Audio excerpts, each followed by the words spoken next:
Good my people, how's everybody doing today? We're going to be reacting to a Naruto explained video. Now, could Ino die at the hands of Kawaki? Well, let's check it out, guys. No long intros. Let's get into it.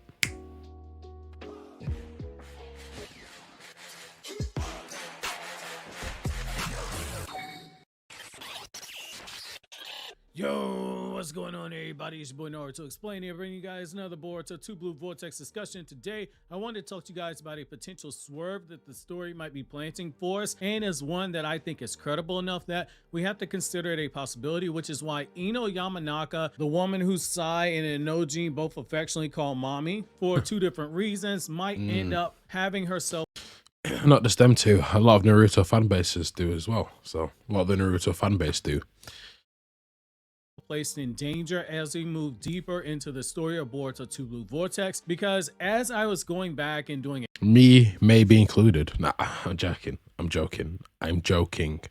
a reread of the chapters for a bigger video, I found myself looking at an interesting piece of dialogue that stood out regarding Ino, and my knee-jerk reaction was to write it off as being a red herring. And if you put a pistol to my head, I still think it might be a red herring, but I do think it stands a chance of paying off later on in the future of being something credible. So when we go back to Boruto 2 Blue Vortex chapter 4, one of the things that we learn is that when Kawaki was in the Hokage office bringing Shikamaru up to speed on everything that happened, Kawaki dropped that oh so ominous line of how he noticed that Boruto was talking to someone and that he was worried it might be someone on the sensory unit, which Shikamaru shot that down right away. The line, it was very easy to gloss over because it takes advantage of the dramatic irony that we as readers have, knowing that You know what? I forgot he said that, I forgot Kawaki said that. Wow. Okay, I see where he's going with this now.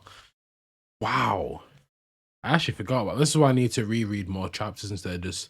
I do reread chapters, but I'll reread the only chapter that's just come out today. But damn. I see where he's going with this, though. I see where he's going with this.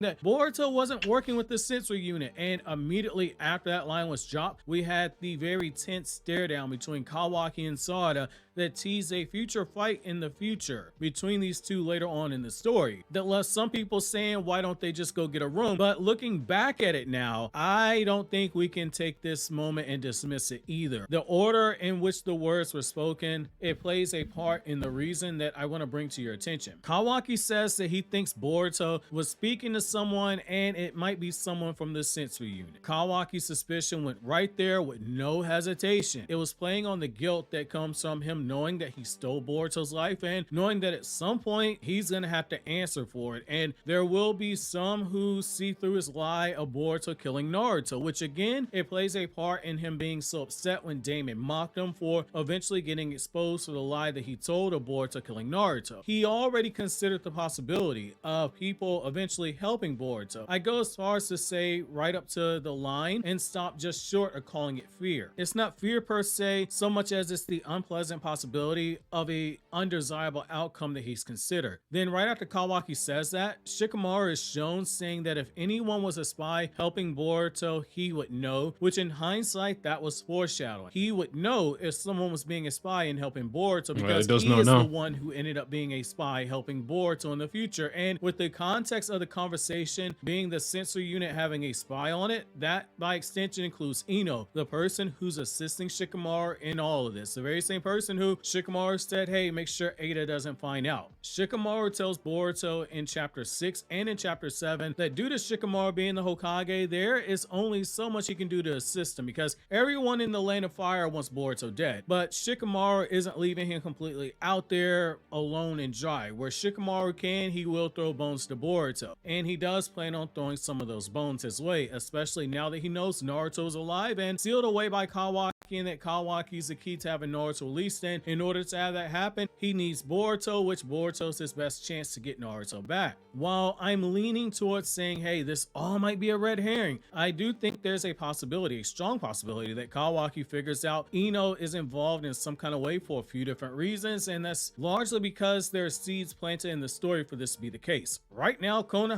So far, right, the points that he's made, obviously the conversation between Kawaki and Sarada, right? And then we've got Ino. You know what? The way he's going with this, I can kind of see it. I don't know, though. What I'm trying to figure out is how would he find out? Because that's the whole thing. Now, the obvious answer is obviously Ada, right? But I don't know if even Ada can detect obviously brain matter and the brain wave. So I don't know how Kawaki would actually find out. It's very up in air right now. But maybe if Mitsuki maybe saw Boruto talking to someone, maybe Mitsuki might mention it. Hard to say right now. But I like where this is going though. Well, I don't like where it's going because like obviously, come on, we don't want Ino to die. That's one thing we don't want, right? I think a lot of the fan base would be very upset, including me.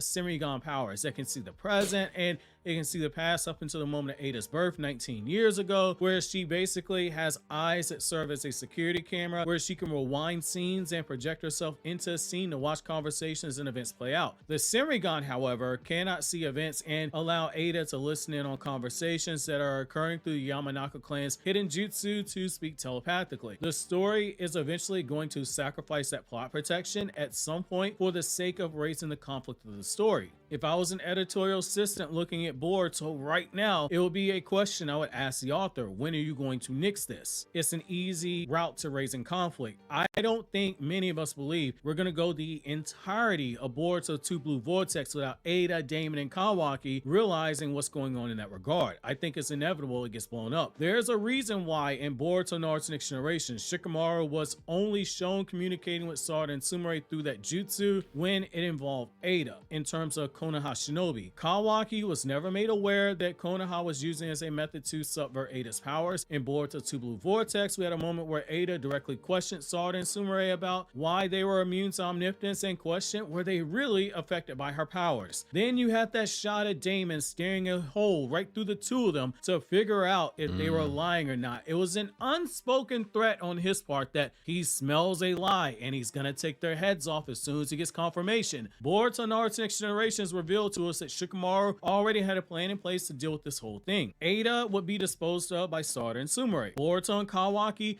would be tasked with taking down Damon. Yes. That's what we need to see right now, guys.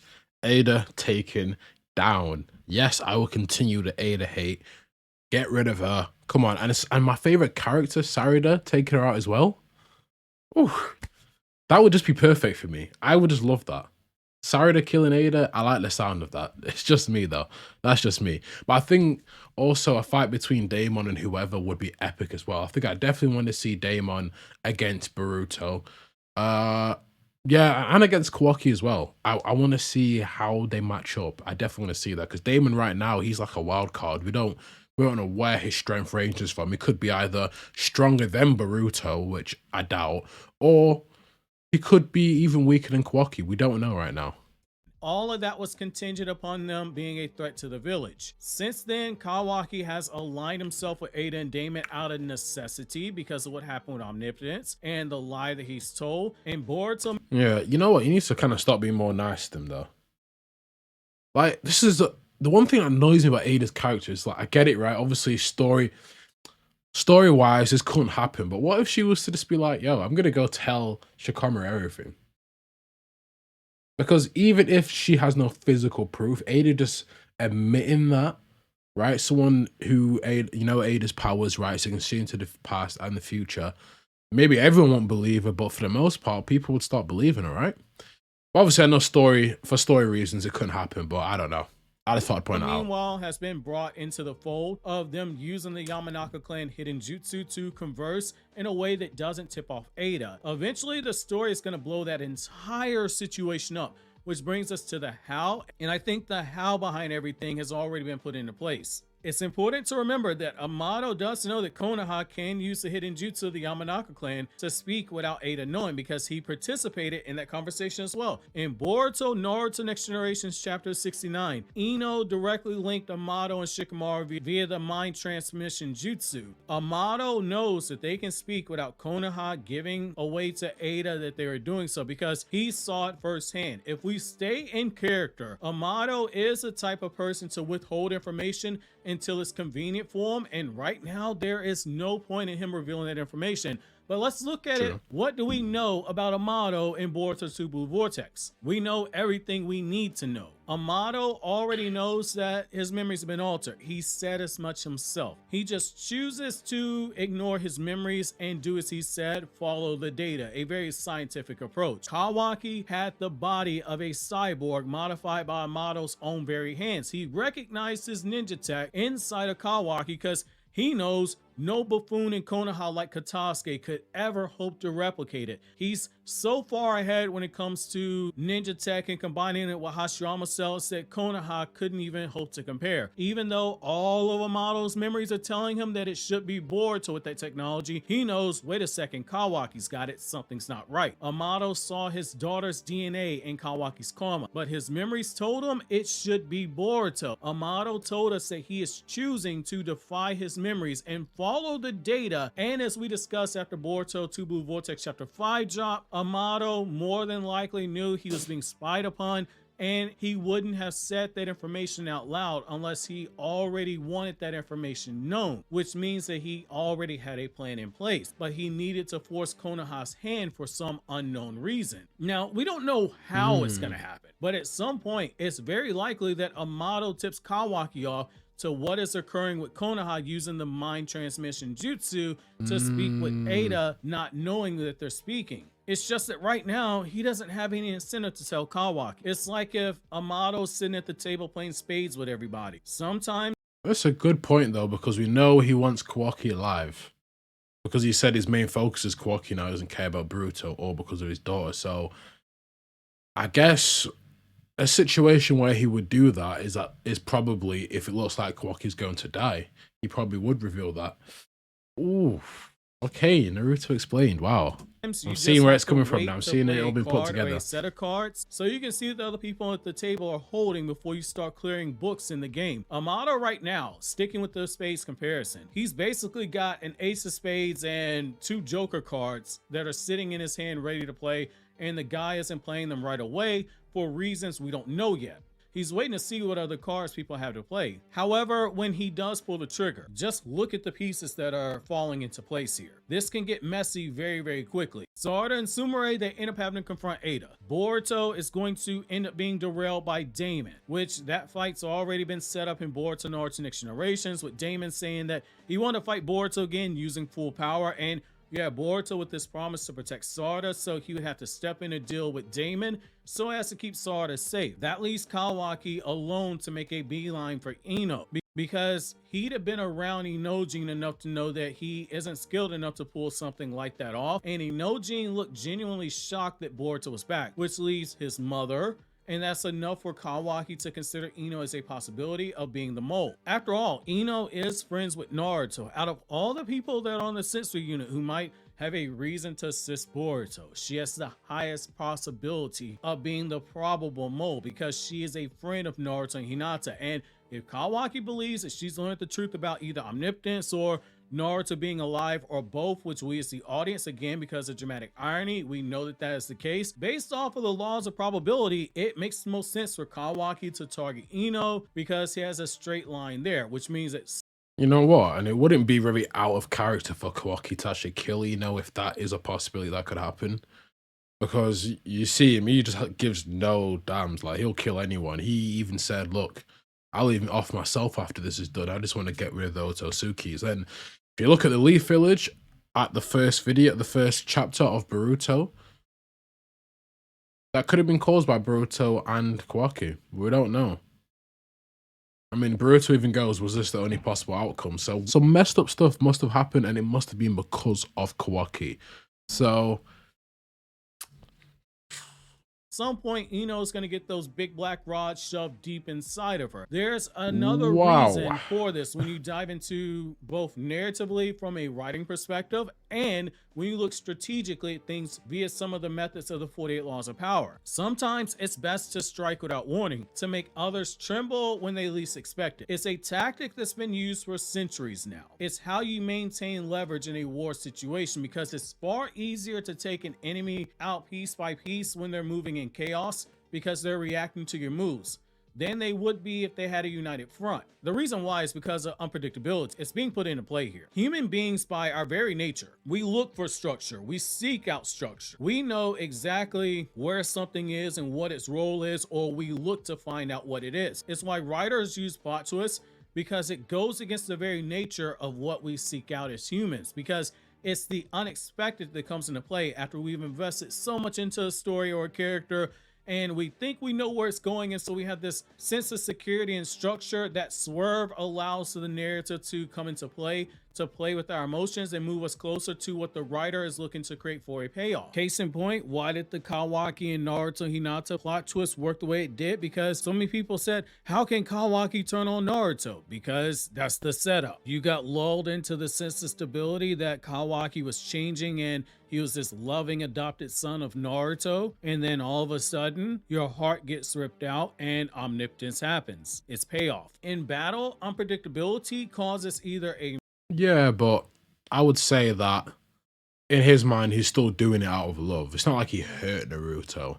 I think he just wants to get rid of all the Otosuki. Well, you know his plan, right? His plan is simple. He wants to get rid of all the Otosukis, right? Get them out of there.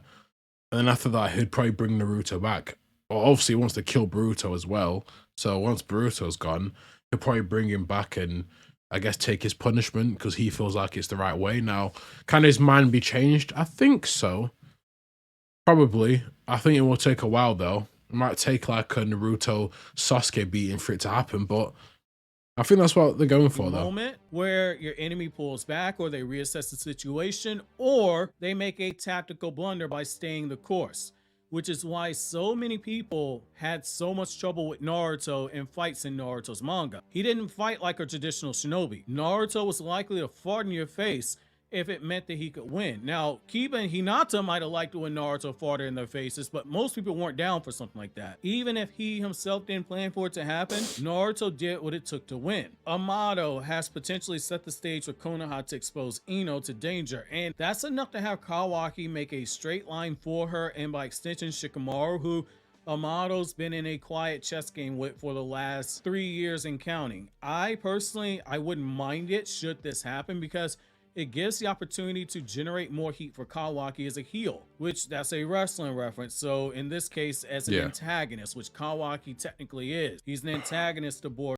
All my WWE fans, stand up, man. Not anymore. I don't watch it anymore, but stand up, guys, man. Back in the day, Randy Orton. Boruto's protagonist. He's morally gray, but he's still an antagonist. People are already... Do you know what? I don't know how I feel about this. If this was to actually happen, like, I'm a type of guy, I love character development, whether it's good or bad. This would be straight character development for Kawaki, because him killing Ino, I mean, that's it. Because right now, Kawaki, even though, yes, he sealed away Naruto and Hinata, but he didn't kill them, he didn't harm them. Naruto's still alive. Yes, he's changed everyone's mind, right? But you know what Naruto is like? They could get over Orochimaru killing the third Hokage. They could probably get over Kawaki changing their minds, right? I assume so. But I guess if Kawaki actually kills Ino, I don't know. But it would definitely build up some, like Naruto explained, said steam for him. It would build up like energy for him, definitely. Like him killing Ino, like a fan favorite character as well. Definitely could. Saying it's so hard to root for Kawaki after everything that he's done. I can't believe he stole Boruto's life and sealed away Naruto and Hinata and did this and did that. Here's the thing. We haven't even hit the bottom for Kawaki's character yet, and endangering yet another legacy character, because he's already sealed away Naruto and Hinata. He's the reason why indirectly Sasuke's been turned into a tree, because had he never chased Boruto out of the village, Sasuke never would have been made into a tree. If you serve up Ino or Shikamaru to this guy, it's going to be an effective way to continue raising conflict and an effective way to keep generating heat for Kawaki's character before you eventually turn him back babyface, or to stick with the narrative term, to pull him back towards being a good guy that gets redeemed. It's almost as effective as the editing in the chapter review, which you can peep by clicking the link on the screen above. Yeah, I can't lie. I watched that. The editing he did with there was mad. All right, but guys, look, that was actually a great video. Great points made there. What do you guys think? Do you think that Ino's gonna die? You guys let me know in the comments below. I think it's a possibility, and I feel like, look, if you're gonna build this heat for Kawaki, and again, if you look at the first chapter of Boruto, when Boruto's like, was this the only possible outcome, Kawaki? It does lean to Kawaki doing some effed up stuff. But guys, like, comment, subscribe, share the video. If you like these reaction videos, go watch a couple more of the reaction videos. I'll link them down below, probably. And guys, this has been Anime K. Thank you for watching, listening, or however you choose to indulge in my content. Peace, I'm out.